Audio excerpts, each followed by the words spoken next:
Bonjour à toutes et à tous et bienvenue à Orphilsen en Autriche pour la poursuite homme, la dernière course de cette étape de Coupe du Monde de biathlon. Salut Cassandre. Bonjour Maëlys, bonjour à tous. Alors avant de commencer à vous parler de cette poursuite, on va faire un petit point sur ce qu'est le biathlon avec Cassandre. Alors le biathlon, donc c'est un sport individuel, hein, il regroupe deux disciplines. On a donc d'un côté le ski de fond et donc les biathlètes pratiquent ce que l'on appelle le skating. C'est une sorte de pas de patineur. Et ensuite donc s'allié au ski de fond, on a le tir à la carabine. Et le principe, c'est alterner un tour en skating, puis un tir, pardon, où il faut blanchir les 5 cibles. Alors sur ce pas de tir, donc les biathlètes s'installent voilà, après un tour en piste, et ils s'installent donc sur un tapis qui se situe à 50 mètres des cibles qu'ils vont devoir tout simplement oui, voilà, blanchir, réussir à toucher. Alors il existe deux types de tirs. On a le tir couché, où les biathlètes vont s'installer donc à plat ventre sur leur pas de tir avec voilà, les jambes ouvertes et en tenant leur carabine de leurs mains fortes, voilà, la main droite ou la main gauche. Et ils vont donc viser une cible qui est environ grande comme une balle de golf, environ 4,5 cm de diamètre. Et ensuite, on a donc aussi des tirs debout. Les tirs debout sont donc, comme son nom l'indique, debout. Les biathlètes sont debout sur leur tapis et ils visent désormais une cible qui est l'équivalent à peu près la taille d'un CD. Et donc, cette cible fait à peu près 11,5 cm de diamètre. Et ces cibles sont, quand elles ne sont pas encore réussies, elles restent noires. Et si le biathlète parvient à la toucher, elles vont devenir blanches. C'est pour ça qu'on parle de blanchir les cibles quand le biathlète réussit à blanchir ses 5 cibles sur son passage au pas de tir. Merci Cassandre, mais alors qu'est-ce que la poursuite? La poursuite est l'un des formats du biathlon. Le biathlon compte donc plusieurs formats et il reprend le classement du sprint, une course qui a lieu au préalable de la poursuite et qui est une course chronométrée qui permet donc de prendre les écarts pour la poursuite. Alors si je vous donne un exemple, cette semaine Johannes Beu a fini premier et donc Émilien Jacquelin a fini deuxième à 43 secondes de Johannes Beu, ce qui veut dire qu'aujourd'hui Johannes Beu repartira en tête avec 43 secondes d'avance sur Émilien Jacquelin, puis 47 secondes d'avance sur Laigrid. Donc je parle bien de Johannes Beu qui aura 47 secondes d'avance sur Laigrid et Émilien Jacquelin partira donc avec 5 secondes d'avance sur Laigrid, sur la Holm Laigrid. Et donc ces écarts du sprint se répercutent sur la poursuite jusqu'au 60e temps, puisque les 60 premiers du sprint sont qualifiés pour la poursuite. Alors la poursuite, qu'est-ce que c'est? C'est une course en confrontation où nous avons 4 tirs et 5 boucles, 2 tirs couchés, puis 2 tirs debout. Nous avons 12,5 km de course. Et pour chaque balle loupée sur le passage au pas de tir, un anneau de pénalité de 150 mètres supplémentaires, un anneau de pénalité qui, pour les garçons, est l'équivalent environ de 20 à 23 secondes de retard pris sur ceux qui auront fait le plein. Et donc c'est une course en confrontation directe, ce qui signifie que le premier qui arrive sur la ligne d'arrivée a gagné tout simplement. Et un petit point aussi sur les maillots distinctifs, on vous l'a dit depuis la semaine dernière, il y a 3 maillots distinctifs qui existent en biathlon. Le maillot jaune pour le leader du classement général, le maillot rouge pour le leader du classement de la spécialité, ici la poursuite, et le maillot bleu pour le meilleur jeune au classement, c'est-à-dire moins de 25 ans. Et là on le voit à l'image, Johannes Beu a le maillot jaune et le maillot rouge. Pourquoi en prendre un quand on peut en avoir deux? Il est leader au classement général et il est leader au classement de la poursuite parce qu'il a gagné la poursuite de la semaine dernière à Kontiolahti. Alors on est vraiment sur une piste qui est différente de celle de la semaine dernière en Finlande. La semaine dernière on était situé au niveau de la mer et alors que là on est à 1000 mètres d'altitude. Les Français ils sont beaucoup plus habitués à cette neige d'Autriche que la neige de Kontiolahti. Donc on attend beaucoup de ces Français. Petit point d'ailleurs sur leur classement actuellement. Emilien Jacquelin deuxième à 43 secondes derrière Johannes Beu. Quentin Fillon-Maillet à 7ème à 1 minute 09. Antonin Guigona 16ème à 1 minute 41. Fabien Claude 26ème à 1 minute 56. Emilien Claude 47ème à 2 minutes 33. Et Eric Perrault malheureusement n'a pas été qualifié, il a fini 69e au sprint le français, il était 3 minutes 22 derrière Beu alors que la course va commencer. Et c'est parti pour Johannes Beu, le leader du classement général de la spécialité, qui part avec un énorme matelas d'avance sur Emilien Jacquelin. 43 secondes, c'est quasiment 2 balles de pénalité. Il a littéralement écrasé le sprint. Il a fait un 10 sur 10 et un temps de ski stratosphérique. Premier temps de ski avec plus de 30 secondes d'avance sur Johannes Dalleux, le deuxième temps de ski. Et Emilien Jacquelin qui était sensiblement dans les mêmes temps. Ce qui est assez rassurant pour les Français, c'est qu'ils sont, comme tu le disais, en meilleure forme que la semaine dernière, en tout cas plus habitués à cette altitude et qui donc ont des temps de ski corrects par rapport à la semaine dernière.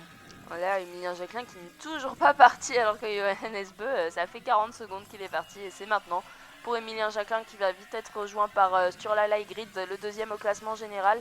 Ça va être une belle bataille entre Sturla Grid et Emilien Jacquelin. Emilien Jacquelin, troisième au classement général, Sturla Grid, deuxième au classement général. Il y a moyen que Emilien Jacquelin passe devant Sturla Grid, mais il faut que le Français fasse une course de folie et que le Norvégien se trouve complètement. Mais on ne sait jamais, c'est possible. Par contre, pour maillot jaune, pour Emilien Jacquelin, ça sera impossible. Il est plus de 100 points derrière Johannes Beu et une victoire sur une course, c'est 90 points. Ce ne sera pas assez pour revenir sur Johannes Beu. Et encore faut-il que ce dernier marque 0 points. En partant avec 40 secondes au moins d'avance sur tout le monde, ça paraît très compliqué, voire impossible. Et ça s'enchaîne, tous les départs s'enchaînent. Ça fait maintenant 1 minute 30 que Johannes Beu est parti. Et nous en sommes seulement au 11e biathlète. C'est dire l'avance prise par Johannes Beu. Alors c'est l'occasion pour nous de vous décrire un petit peu ce circuit. Donc dans une première partie, c'est une partie plutôt roulante où les athlètes vont beaucoup être en un temps, donc c'est-à-dire une poussée de bras, une poussée de jambes, tout en puissance. Par exemple, Quentin Fillon-Maillet ou encore Johannes Beu. Bon, Johannes Beu est bon partout, mais Quentin Fillon-Maillet est très bon sur ce type de première partie.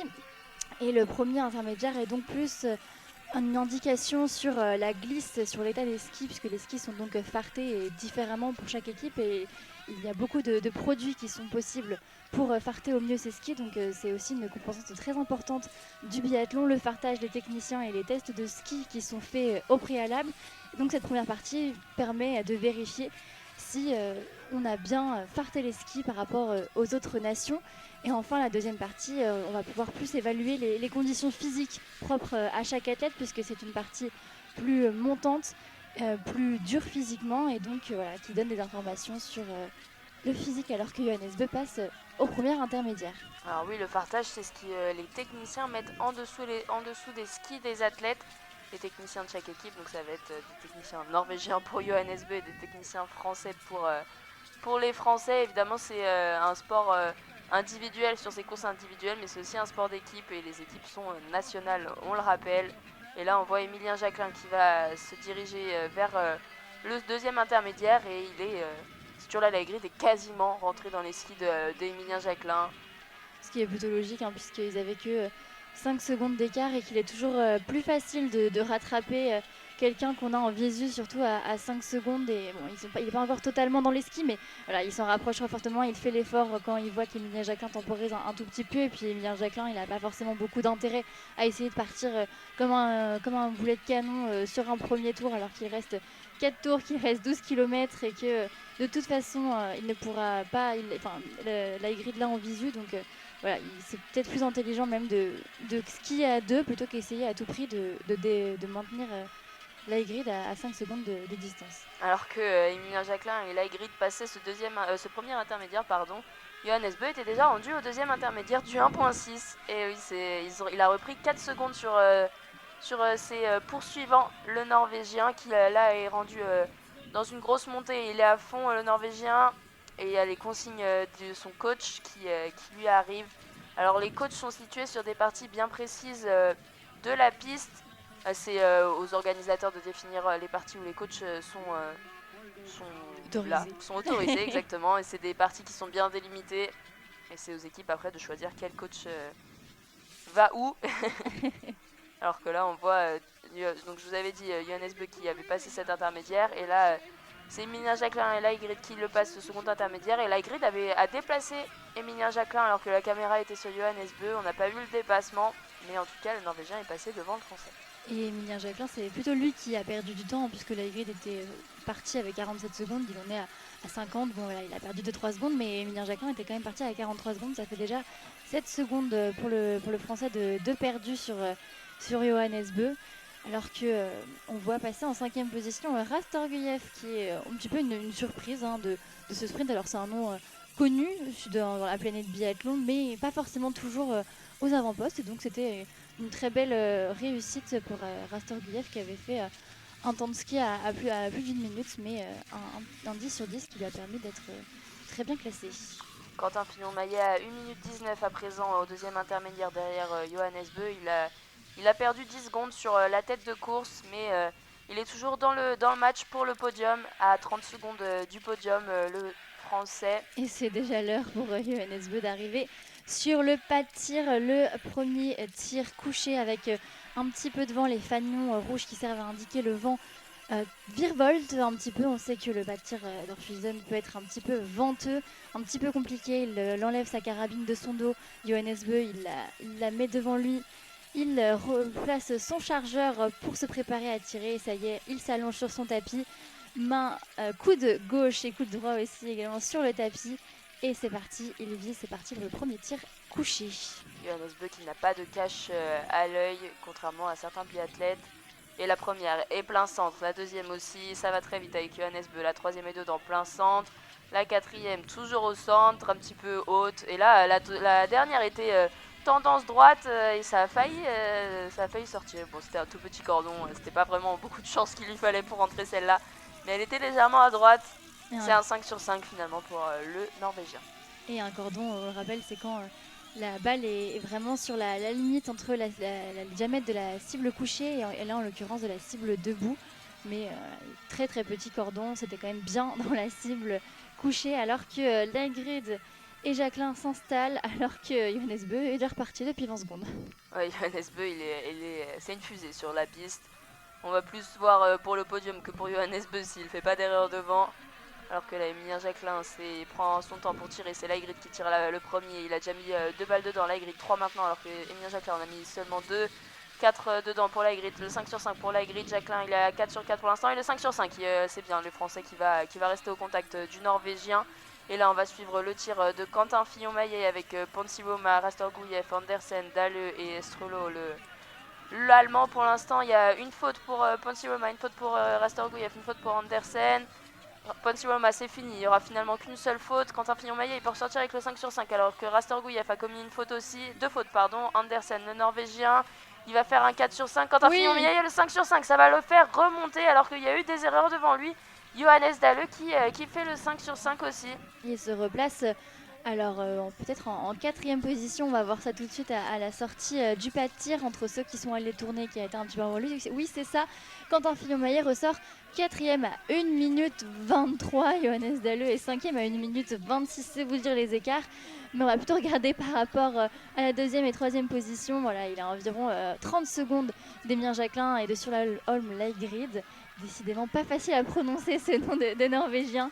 Et en tout cas, voilà, 30 secondes, allez, c'est une balle et demie. Bon, en tout cas, ça laisse de l'espoir.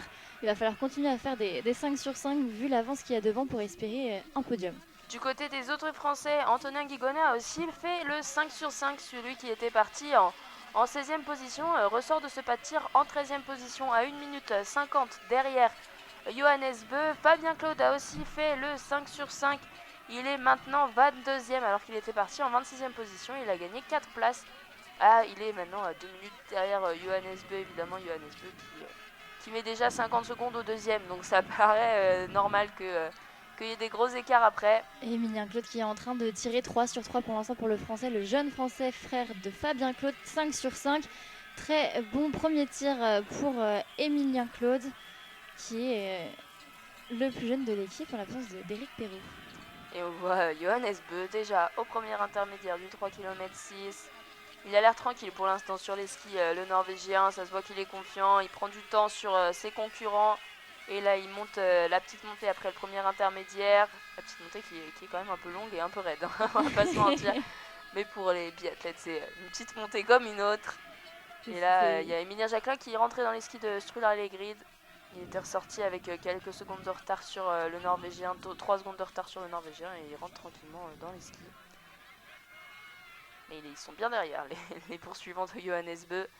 Et le site d'Orfilden qui est très ouvert où la piste se croise et fait beaucoup de virages, avec notamment un virage très dangereux là sur la droite qui glace un petit peu avant le premier intermédiaire.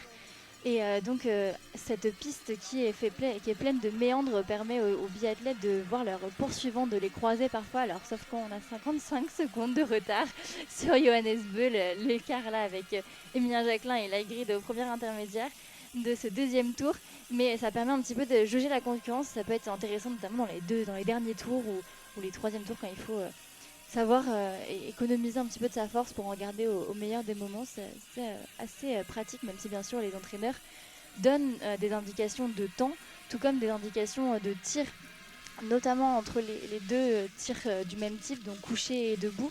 Ils ont des petites tablettes aimantées qui font la forme tout simplement des cibles, et ils placent des petits aimants à l'endroit des impacts des biathlètes pour que les biathlètes puissent, si besoin, cliquer, c'est-à-dire changer un petit peu le centrage de leur carabine pour être plus proche du centre. Alors un clic, c'est quelques millimètres, mais ça joue beaucoup sur un diamètre de 4,5 cm, notamment au coucher. Et donc là, juste après le premier intermédiaire, beaucoup de coachs montrent cette petite tablette. Alors qu'on a vu derrière le duo Emilien Jacquelin sur la Laigrid, on a un autre duo franco-norvégien avec Quentin Fillon-Maillet et Johannes Dahle. Et là, les premiers français, Jacquelin et Laigrid, qui reprennent quelques secondes sur Johannes Bö. Ils étaient à 55 secondes derrière le Norvégien au premier intermédiaire de ce deuxième tour. Ils sont maintenant à 51 secondes. Ils ont repris 4 secondes sur le Norvégien, alors que Emilien Jacquelin a décidé de repasser devant Laigrid.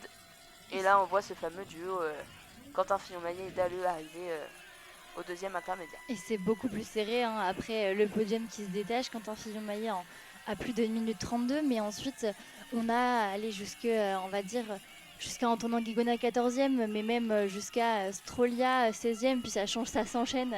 On est aux environs de 2 minutes il y a 30 secondes entre la 4e et là, 20e place environ.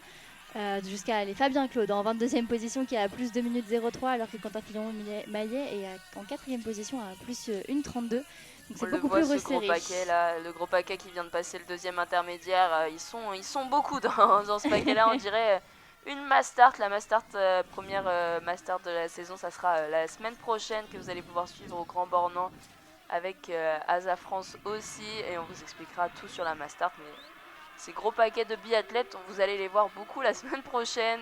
Et c'est l'heure du deuxième tir couché de Monsieur Lafusée, Johannes Bö, tout seul hein, sur le pas de tir. Il est installé, ça y est, avec sa carabine dans les mains, il a l'œil dans le viseur. Et c'est parti pour Johannes Bö qui prend son temps, mais la première en tout cas est dedans. La deuxième également, une petite tendance gauche, basse, gauche, toujours cette tendance, mais la troisième est encore dedans. La quatrième aussi, et il aura loupé la dernière balle, donc c'est un tour de pénalité, 150 mètres supplémentaires, mais avec les 50 secondes d'avance qu'il a, il va quand même ressortir en tête, puisque les deux biathlètes qui le suivent ne sont pas encore installés, ils arrivent simplement sur le pas de tir, alors que Johannes Bö est quasiment à la moitié de son tour de pénalité. Laigrid et Emilien Jacquelin, ça y est, posent les genoux sur ce tapis, chargent leur chargeur, c'est le cas de le dire, et prennent leur carabine en main pour tirer. Laigrid qui est un excellent tireur. Est-ce qu'il va réussir à faire craquer Emilien? Pour l'instant, c'est lui qui met la première balle. Ouais, Johannes Bö qui va ressortir avec une trentaine de secondes d'avance si aucun des deux hommes ne fait une faute. Emilien Jacquelin qui part à la faute sur sa deuxième balle, sur la Laigrid qui a déjà tiré 4 de ses balles et qui a 5 sur 5 maintenant. Il va pouvoir ressortir. Le Norvégien Emilien Jacquelin va devoir aller tourner une seule fois. Ça sera un 4 sur 5 pour le Français, alors que rentre sur le pas de tir Quentin Fillon-Maillet et Johannes Dahle. Là, ça peut être aussi une bonne occasion pour remonter pour Quentin Fillon-Maillet qui va pouvoir revenir à hauteur d'Emilien Jacquelin s'il fait un 5 sur 5. Et Laigrid qui ressort avec seulement 26 secondes de retard sur Johannes Bö, l'écart qui s'est amoindri. Johannes Dahle, Quentin Fillon-Maillet sont installés, Pantimoma est en train de s'installer, ça y est, les trois ont les coudes sur les tapis. Johannes Dahle, la première est dedans. alors que Emilien Jacquelin vient de ressortir. Quentin Fillon-Maillet n'a toujours pas tiré sa première balle. Johannes Dalle 3 sur 3, Pansylvoma 2 sur 2, Johannes Dalle 4 sur 4, Pansylvoma 3 sur 3. C'est bizarre, Quentin Fillon-Maillet n'a toujours pas tiré, alors que Johannes Dalle part avec son 5 sur 5, Pansylvoma 5 sur 5, et Quentin Fillon-Maillet tire enfin sa première balle et loupe la deuxième. Alors on va se demander ce qui s'est passé sur ce temps de latence. Quentin Fillon-Maillet 3 sur 4, et ça sera un 4 sur 5 qui va aller tourner une fois. Il aura perdu beaucoup de temps, comme tu le disais, à attendre, comme s'il y avait un petit peu d'appréhension sur ce premier tir. Alors, on n'a pas cru voir d'erreur, de problème technique.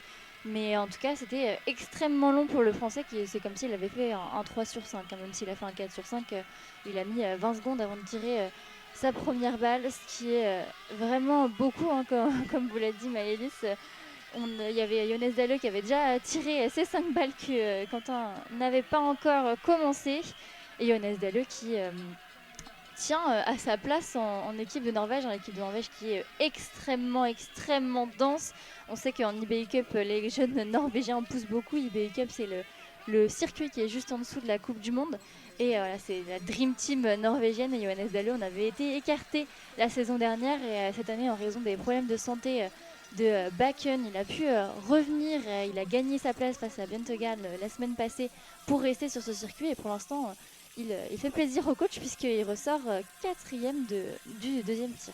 Alors que du côté français, ce deuxième tir, il a fait mal. Une faute pour Fabien Claude, une faute, on le rappelle, pour Quentin Fillon-Maillet, une faute pour Emilien Jacquelin et une faute pour Antonin Guigona. Et là, on vient juste de le voir, une faute aussi pour Emilien Claude. Décidément, ça voulait pas. Sur ce deuxième tir, ça sera une faute pour tous les Français, alors que Johannes Bö a déjà passé le premier intermédiaire du troisième tour. Alors maintenant, on va passer aux tirs debout qui vont être très compliqués. On l'a vu juste avant sur les relais femmes, le deuxième tir debout avec beaucoup de vent. Alors Julia Simon a réussi à s'en sortir avec un 5 sur 5 supersonique, mais ça peut être très compliqué sur une course à confrontation comme ça, où ils vont pas tous arriver en même temps devant, mais tous arriver en même temps derrière, et ça peut faire des tensions entre les biathlètes, alors que la Sturla Lægreid va passer aussi ce premier intermédiaire, et avec 33 secondes de retard sur Johannes Bö, alors que Emilien Jacquelin arrive juste pour faire la petite boucle qui arrive. Il est dans la descente dangereuse dont Cassandre vous parlait. Il a fait ce virage et il va arriver à l'intermédiaire avec 1 minute de retard sur Johannes Bö. Un virage sur la droite où les biathlètes doivent faire ce qu'on appelle un pas tournant, c'est-à-dire qu'ils tournent, ils les gardent en ski à peu près toujours dans la même direction, et c'est le ski droite en l'occurrence ici qui va patiner pour les faire tourner. Et Lægreid, qui était ressorti du deuxième tir avec 26 secondes, il a perdu un petit peu de temps ici avec 32 secondes de retard sur Johannes Bö. Emilien Jacquelin également, hein. Je crois que c'est Johannes Bö qui accélère, et Johannes Bö supersonique, puisque Emilien Jacquelin était sorti avec 49 secondes de retard. Il en a désormais 55, et Johannes Dalle n'est plus qu'à 25 secondes du podium. Donc Emilien Jacquelin n'a plus vraiment le droit à l'erreur. 20-23 secondes, le tour d'un anneau de pénalité, d'une balle manquée. Il ne va pas falloir donner trop d'opportunités pour que ça revienne derrière. Même pour Johannes Bö, s'il fait une faute et que Lægreid reste à 15 sur 15 au premier debout, ça peut être un petit peu plus tendu. Lægreid aura en visu Johannes Bö. On vous a dit que la piste était bien dégagée au début de ce circuit. Avoir quelqu'un en visu, ça peut faire accélérer très rapidement les choses, et Lægreid pourrait rentrer dans les skis de Johannes Bö, alors qu'Emilien Jacquelin est maintenant à 56 secondes de la tête de course. S'il y a une faute aussi de Lægreid, ça peut le faire remonter.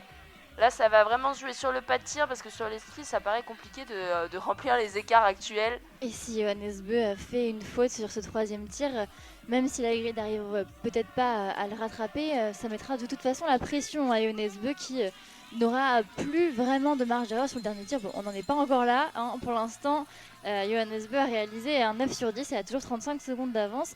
Il est pour l'instant très bien placé, alors que on voit quelques spectateurs au bord des pistes ici en Autriche. Alors rien à voir avec ce qu'on verra la semaine prochaine au Grand Bornand, qui a vraiment une fièvre populaire sur le bord des pistes notamment, avec énormément de monde, des rangées et des rangées de supporters. Mais voilà, quand même pas mal, hein, on va pas se mentir, pas mal de spectateurs qui sont ici en Autriche et qui sont là au bord des pistes pour encourager leurs biathlètes. Quentin Fillon-Maillet qui a pris la tête d'un groupe de 7-8 biathlètes en 9e position, le français à 1 minute 57 de la tête de la course. Et là, c'est Johannes Beu qui rentre déjà sur le pas de tir. Il a déjà enlevé ses lunettes de soleil et il arrive sur son tapis. Il se met perpendiculaire face à la cible, en parallèle, pardon, face à la cible, et il va commencer son tir. Il est concentré, le Norvégien, on le voit respirer, il va stopper sa respiration avant de tirer sa première balle. Elle est plein centre, elle est dans la cible du coucher. La deuxième est un petit peu à gauche, pardon. Celle-ci, elle est cordon en bas à gauche. C'était un gros cordon, il a eu beaucoup de chance, le Norvégien, sur ce coup-là. Et celle-ci, elle était cordon en haut à droite. Un petit peu moins impressionnant que le cordon qui a basculé sur sa 4e balle. Mais quand même, 2 cordons pour Johannes Beu, comme quoi, des fois, la chance... ça fait un petit peu tout et c'est surtout vrai dans le biathlon. Et il y en avait un petit peu partout sur ce tir en haut, à droite, à gauche, en bas. Et c'est au tour de Laigrid de tirer 1 sur 1, 2 sur 2, ça va très vite. 3 sur 3, elle est ratée justement, donc pas la 3e est dehors. Ça fera un 4 sur 5 pour Laigrid qui laisse s'envoler un peu plus Johannes Beu. Et Laigrid qui commet donc sa première erreur depuis le début de la course. Mais il a tiré très vite, le Norvégien, et Emilien Jacquelin commence son tir. La première est déjà dehors. Il va devoir faire un tour de pénalité, ça c'est sûr. Est-ce qu'il va devoir en faire un deuxième? Non, ça sera seulement un tour de pénalité pour Emilien Jacquelin qui va laisser Laigrid devant. Et là, ils peuvent revenir les deux de derrière, Dalleux et Pansilvoma, qui vont, ils s'arment tranquillement et ils se sont installés. Et leur tir va commencer, un beau duel en perspective. Et juste avant, Laigrid est ressorti à 55 secondes de Johannes Beu. C'est énorme, alors que Pansilvoma a mis sa première balle. La deuxième aussi, Johannes Dalleux était à 2 sur 3, il en a raté une, 3 sur 3 pour Pansilvoma. 4 sur 4 pour le Suédois Pansilvoma, mais la dernière est ratée. Et donc Pansilvoma et Dalleux vont également faire un tour de pénalité. C'est Johannes Beu qui s'en sort extrêmement bien sur ce tir, puisque du coup ça va permettre à Laigrid et à Jacquelin de ne pas forcément perdre de temps sur leur poursuivant. Rastorguiev fait 2 fautes pour l'instant. Tero Sepala, le Finlandais qui s'en sort avec un 5 sur 5 et il va pouvoir remonter un petit peu. Quentin Fillon-Maillet, il est à 3 sur 3 pour l'instant. Le Français, 4 sur 4. La dernière, il faut qu'elle soit dedans. Oui, c'est bien. Ça a fait des fautes devant lui. Il va pouvoir remonter au classement. Le Français, alors que pour l'instant, il n'y a que 4 biathlètes qui sont sortis de ce pas de tir. Fabien Claude, ça sera la deuxième, sera dehors. Il est à 3 sur 4 pour l'instant, le Français. Et ça sera malheureusement un 3 sur 5. Antonin Guigona qui commence son tir alors que Quentin Fillon-Maillet est sorti en 7ème position à 1 minute 53 derrière Johannes Beu, mais à seulement 3 secondes de Pansilvoma, 5ème. Antonin Guigona, ça sera un 5 sur 5, c'est bien, les Français qui se rattrapent un petit peu de leur deuxième coucher avec une erreur pour tout le monde. Et un petit état des lieux à la sortie de ce 3e tir. Johannes Beu est sorti donc avec une grosse avance, avec un 14 sur 15 pour l'instant, devant Laigrid qui est deuxième à 55 secondes. Imaginez-vous, il faudrait qu'il fasse un 1 sur 5 pour perdre cette première place et que Laigrid fasse un 5 sur 5. La victoire de Johannes Beu lui semble promise, d'autant plus que ce n'est pas lui qui va craquer à ski.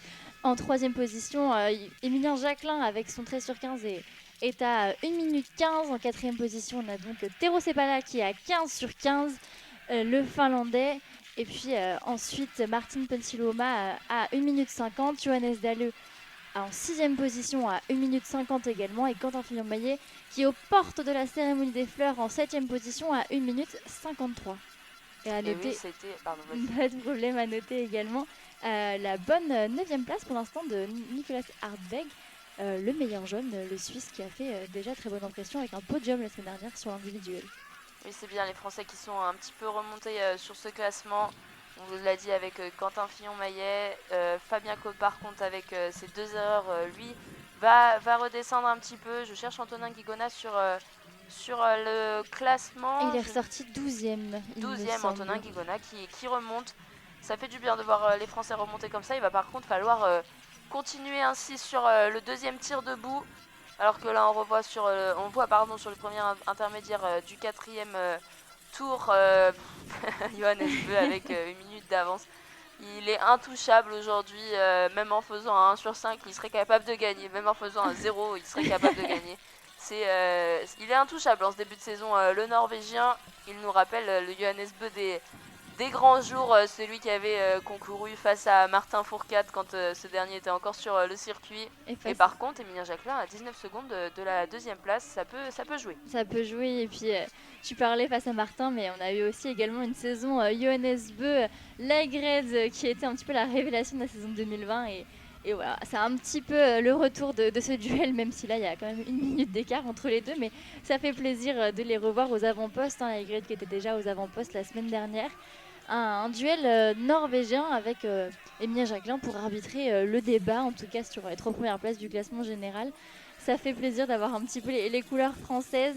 Et voilà, Laigrid qui avait reperdu 5 secondes par rapport à Johannes Beu, mais tout comme Emilien Jacquelin qui a reperdu 5 secondes, tout comme Théro Sepala, tout le monde a reperdu environ 5 secondes sur Johannes Beu. Donc c'est vraiment Johannes Beu qui va plus vite que tout le monde, en plus de tirer extrêmement bien aujourd'hui et d'avoir également tiré extrêmement bien sur le sprint, ce qui lui permet d'avoir déjà de l'avance. Alors imaginez si on fait un bon sprint, si Johannes Beu fait un bon sprint, tire bien et met des secondes à tout le monde, forcément ça fait beaucoup d'avance. Ouais, ça fait le classement, le podium provisoire pour l'instant de cette course avec Johannes Beu, Laigrid et Emilien Jacquelin. C'est le classement au général pour l'instant. Ils tiennent leur rang, le podium du général. C'est beau à voir. Alors que là, on voit Emilien Jacquelin seul au milieu de la piste. C'est compliqué de skier seul, mais ça se passe pour l'instant très bien sur les 3 premiers. On sait qu'on peut perdre du temps, rentrer dans un faux rythme, et ils sont bien. Ils arrivent à skier seuls. Après, c'est des hommes d'expérience maintenant. On sait qu'on peut leur faire confiance. Et Théro, c'est pas là. La petite surprise, il était parti en 18e position. Il est maintenant 4e et il a bien réussi son premier tir debout. C'est ce qui l'a fait remonter d'un coup. Et là, le groupe avec Quentin Fillon-Maillet, ils sont 5 dans ce groupe. Et ils vont se battre pour la cérémonie des fleurs sur le 2e debout. Et il va pas falloir qu'Emilien Jacquelin se manque une balle, puisqu'il y a environ 25 secondes entre Emilien Jacquelin et le 4e, puis le groupe avec Quentin Fillon-Maillet. Ça serait bien de faire un 5 sur 5 pour garder le podium, sinon il pourrait même se battre, ce petit groupe, pour la 3e place. Et ça y est, Johannes Beu fait le tir pour la victoire. Et il a commencé à neiger au Spielsen. Mais ça va pas empêcher Johannes Beu de mettre la première.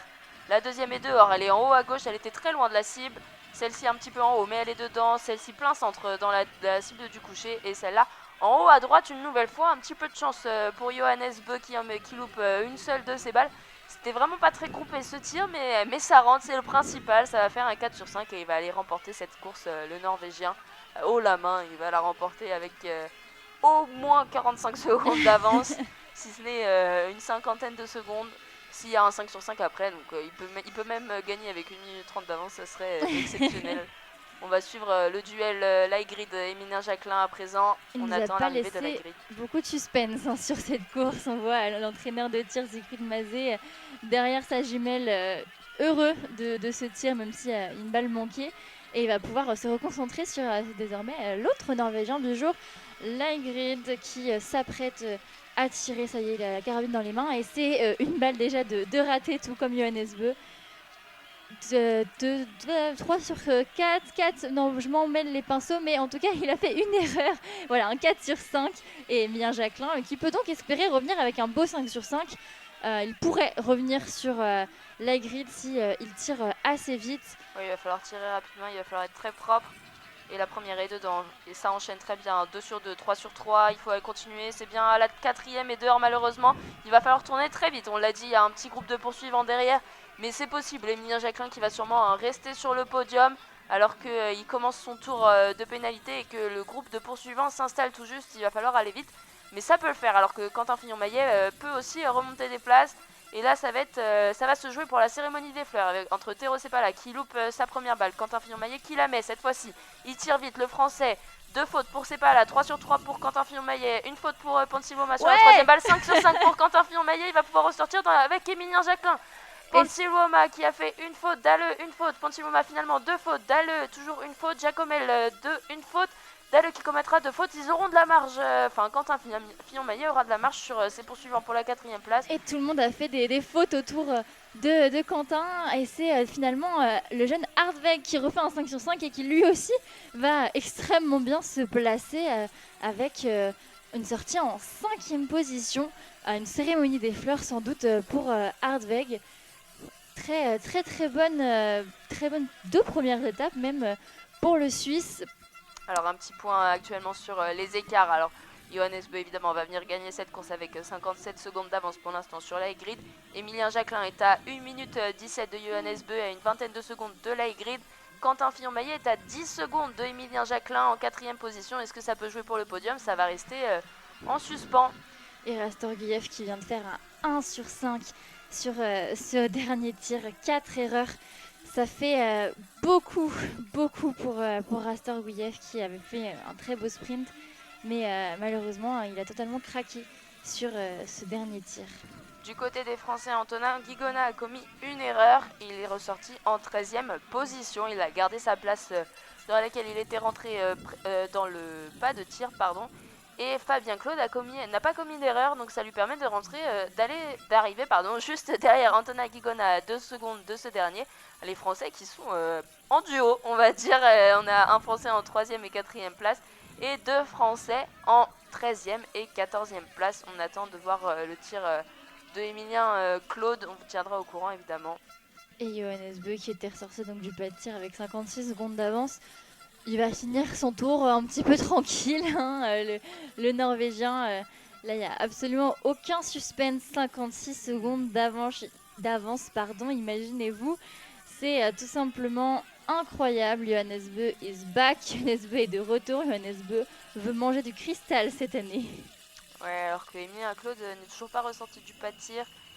Évidemment, on vous tiendra au courant dès qu'on aura les informations. Et là, Johannes Beu qui s'impose. Il a toujours 55 secondes d'avance sur la grid. Et il le sait parce qu'il a fait la première partie de tour tout seul et il a vu personne derrière. Alors que sur la grid a jeté un petit coup d'œil à sa droite en voyant Emilien Jacquelin arriver dans la descente. Il est maintenant dans le virage qui tourne et qui glisse un petit peu. Normalement, ça devrait rester comme ça sur le podium. C'est très peu probable que Quentin Fillon-Maillet revienne sur Emilien Jacquelin, même si Emilien Jacquelin a lui aussi scruté sa droite pour voir où est-ce que son coéquipier était. Oui, et il va y avoir toujours une dizaine de secondes entre les deux. Et donc c'est statu quo au classement général pour les 3 premiers, avec Johannes Beu en première position, la grille en 2e position, Jacquelin en 3e position. C'est Fillon-Maillet qui va sans doute remonter, lui qui n'était pas très haut classé dans ce classement général, avec des performances plutôt moyennes, si on peut dire, pour son niveau par rapport à l'année dernière. Alors que là on voit Hardweg, le Suisse qui nous a surpris au début de la saison et qui continue de nous surprendre à présent. Il fait des bonnes performances, le jeune Suisse, on va le surveiller. Et Giacomel aussi, l'Italien qui vient se placer en 6e position. C'est bien ce que nous font les jeunes de ce circuit. Et Emilien Claude qui est finalement ressorti du pas de tir. Il avait fait 2 erreurs sur son 2e debout. Ça le place en 41e position, le Français qui était parti avec le dossard 47 pour rappel. Et oui, devant ça n'a pas beaucoup bougé. Johannes Beu qui était parti avec le dossard 1 qui va finir premier. Sur la grid qui était parti avec le dossard 3 qui a gagné une place. Et Emilien Jacquelin qui en a perdu une en finissant 3e. Et pour vous donner un peu plus de précision, Quentin Fillon-Maillet est 10e au classement général avec 31 points. Juste devant lui, par exemple, il y a Tarier Beu à 32 points ou encore David Zebel à 34, Fabien Claude à 36, Jesper Nelin à 40. Autant vous dire que c'est très serré et que donc cette 4e place va lui permettre de gagner, de grappiller quelques places au général pour arriver dans C'est le classement de la spécialité, il me semble, parce qu'au général, Quentin Fillon-Maillet, il a 120 points et oui, il est je me disais 11e. aussi que c'était bizarre, tu as raison. Il est 11e, le Français, mais ça va lui permettre de gratter des points sur, par exemple, Zobel, qui on n'a pas vu dans les premiers. Et là, c'est Johannes Beu qui vient en finir. Il a fait cette dernière ligne droite. Il s'est touché un petit peu la cuisse droite, mais il a le sourire. On sait qu'il n'y a rien. Et il regarde le public qui est situé à sa droite. Il fait ça dans l'air d'arriver. Il est tout seul et il va être tout seul pour un bon moment. Il sait. Et il regarde ses coachs. Il profite. Là, il va enlever ses skis tranquillement. Et on dirait qu'il a même pas eu mal sur cette poursuite. Il est un tout petit peu essoufflé, mais pas... il a toujours le sourire, quoi. Il a fait 30 minutes d'effort et il ressort comme si il avait fait une petite marche avec son chien. C'est improbable. Et Sturla Grid qui arrive sur cette dernière ligne droite avec le public à sa droite. Ils sont bien garnis les tribunes à Orpilsen. Et on voit Sturla Grid tranquillement aussi qui jette un coup d'œil derrière pour être sûr qu'il est tout seul. Il va arriver en deuxième position avec un petit twerk de Sturla Grid sur la ligne d'arrivée.